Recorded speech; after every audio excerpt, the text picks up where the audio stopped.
कल हमारी कांग्रेस राष्ट्रीय महिला कांग्रेस की अध्यक्ष ने इस बात पे बहुत दुख जाहिर किया कि यूपी में खुलेआम 14 और 16 साल की दो बच्चियों का गलत वीडियो बनाया गया। उसके बाद उनका रेप किया गया और उनको इस तरह से परेशान किया गया कि उन्होंने मजबूरी में अपने आप को पेट से लटका लिया, दोनों बहनों ने। इस बात पे सरकार तो चुप है, लेकिन कांग्रेस पार्टी पिछले 10 साल में एक विपक्ष का जो कर्तव्य है वो हर कर्तव्य निभाई है, चाहे वो महिला का मामला हो, चाहे वो युवा का मामला हो, चाहे वो जो आर्मी मैन है उनका मामला हो, चाहे गरीबी का मामला हो।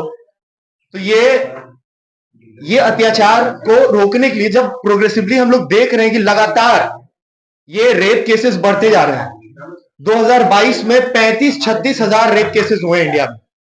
तो जब लगातार आप देख रहे हैं कि इसमें रुकावट नहीं हो रही है, तो आप कानून को क्यों नहीं स्ट्रॉन्ग करते हैं? आप मनी लॉन्ड्रिंग के कानून में आप एडिशनल उसमें आप जोड़े हैं कि मतलब किसी को भी कभी भी अरेस्ट कर लो, ईडी को इतना पावर दिए हैं। तो आप इन केसेस में और आप मृत्युदंड का ये कीजिए, फास्ट ट्रैक कोर्ट का प्रबंध कीजिए और वर्किंग होना चाहिए। ऐसा नहीं कि एसबीआई आज डिजिटल जमाने में भी कह रही है कि मतलब हम डेटा नहीं दे सकते हैं, 3 महीने चाहिए। 3 महीने में तो पूरे वर्ल्ड का डेटा आ जाएगा यहाँ पे। तो महिलाओं के साथ जो अत्याचार बढ़ा है और बच्चियों के साथ, आप देखिए एमपी उत्तर प्रदेश में सबसे ज्यादा मामले आते हैं और संदेश खली की तुलना की जा रही है राजस्थान से और दूसरे जगहों से। देखिए, तुलना मत कीजिए। संदेश खली में जिसने जो किया उसकी हम सब निंदा करते हैं, उसको फांसी मिलना चाहिए और जुडिशियरी शुड मेक श्योर कि he gets to be hang for what he has done. लेकिन इस बात को आप संदेश खली बोलते हैं, आपको शर्म नहीं आता है मोदी जी को कि मीडिया के सामने संदेश खली का नाम लेते हैं? वहां तो काम हुआ, कानून ने अपना काम किया, सीबीआई अपना काम कर रही है। आप बताइए कि आपने क्या किया? यूपी में 34, टोटल देश में 34-35 हजार रेप केसेस हुए, आप कब मुंह खोलेंगे?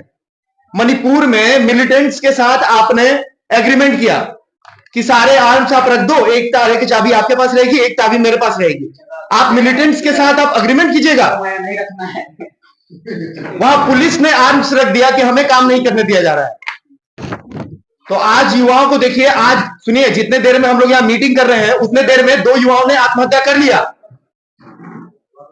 रोज 84 रेप हो रहे हैं। 34,000 को आप 12 से डिवाइड करके देखिए महीने में कितने होते हैं। और इस बारे में सरकार बात नहीं करती। आप विपक्ष को डांटने के लिए आप बात नहीं सुनिएगा। क्या विपक्ष में जो एमपी बनते हैं, विधायक बनते हैं, वो जनता के प्रतिनिधि नहीं होते हैं? उनकी बात नहीं सुनिएगा। और विपक्ष क्यों होता है लोकतंत्र में? तो मीडिया को ये नीचे वाली पट्टी में छोटे ये खबरें नहीं चलानी चाहिए, इस पे प्राइम टाइम डिबेट होना चाहिए। आज जो युवाओं और महिलाओं का हाल है उस पर प्राइम टाइम डिबेट होना चाहिए हर चैनल पे 24 घंटे। इसके अलावा अगर हम लोग कुछ भी बात कर रहे हैं तो हम लोग पॉलिटिक्स बेकार में कर रहे हैं। फिर मैं कांग्रेस का प्रवक्ता हूं, राहुल सिंह नाम मेरा।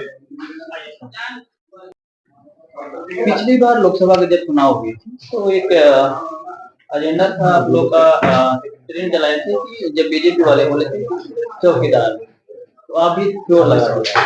चलिए, तो उसमें शायद उसका लगता है खमियाजा भुगतना पड़ा। इस बार का अगर देखा जाए तो एक ट्रेंड चल रहा है परिवार को लेकर, मैं मोदी परिवार नाम, इस पर आपकी क्या राय? क्योंकि आप युवा हैं, आप इसे कैसे देखते हैं? बिल्कुल, आप जो परसेप्शन बनाना चाह रहे हैं, चाहे जो मीडिया बनाना चाह रही है, मैं व्यक्तिगत आपको नहीं कह रहा हूँ। मोदी का परिवार का जो मसला है वो तो सिर्फ बीजेपी या और उनके घटक दल के ऑफिस बेरर या उनके लोग कर रहे हैं, आम जनता तो कर नहीं रही है। ऐसा तो है नहीं कोई XYZ कोई कॉमन मैन किसी ने लिख दिया मोदी का परिवार। वो तो इसमें डिक हो चुके हैं ना, पूरे अपने 10 साल के कार्यकाल में डिक हो चुके। जनता ने उन्हें पहचान लिया है और जनता ने मन भी बना लिया है कि इनको हटाना है। इसलिए ये तमाम तरह का प्रोपेगेंडा ला रहे हैं और चाहते हैं कि ये सारा चुनाव अपने व्यक्तिगत सहानुभूति पे लड़े। ऐसा नहीं है। जनता तो 10 साल का हिसाब मांग रही है कि आपने 2 करोड़ रोजगार कहा था, आपने 15-15 लाख, वो तो 2014 का जो मैनिफेस्टो था उस पर ही हम चर्चा कर लें। तो वो तो जनता ने देखा कि आपने 2-2 मैनिफेस्टो के प्रति वादा खिलाफी किया, बजाबता ये कहा कि ये तो घोषणा पत्र में जो कहते हैं ये तो जुमला होता है। तो जनता भी जुमला के हिसाब लेने के लिए तैयार है।